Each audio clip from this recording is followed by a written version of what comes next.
In the following video, I'm going to be demonstrating a male underarm wax. Now, the only feature that could be slightly different here from a female underarm wax is the hair is generally a little bit longer. Some people may feel the need to trim. It's actually not necessary to trim once you've done your preparation. So our preparation steps will remain the same. Establishing the growth direction of the hair is the same. Just making sure that the area is completely dry. The longer the hair, the more it tends to hold on moisture. So just spending a little bit more time making sure that the area is completely dry before you apply your peelable wax. As with any underarm wax, the preparation is going to remain the same using the Outback Organics Gel Cleanser and then the Outback Organics Botanical Oil. So just using lots because we're looking at the direction that the hair's leaving the follicle, so the natural direction that the hair is wanting to lay, as you can see here.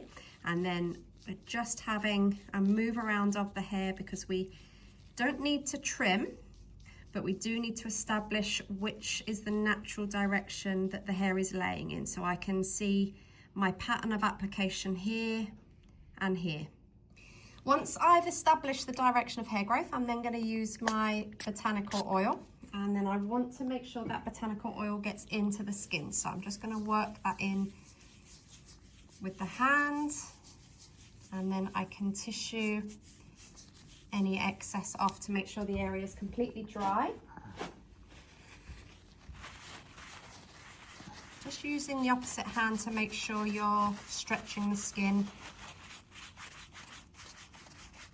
So because the hair's a little bit longer, the only step that takes a little bit longer is just the drying of the hair. So making sure that no moisture is left in, otherwise this will affect how the wax shrinks onto the hair.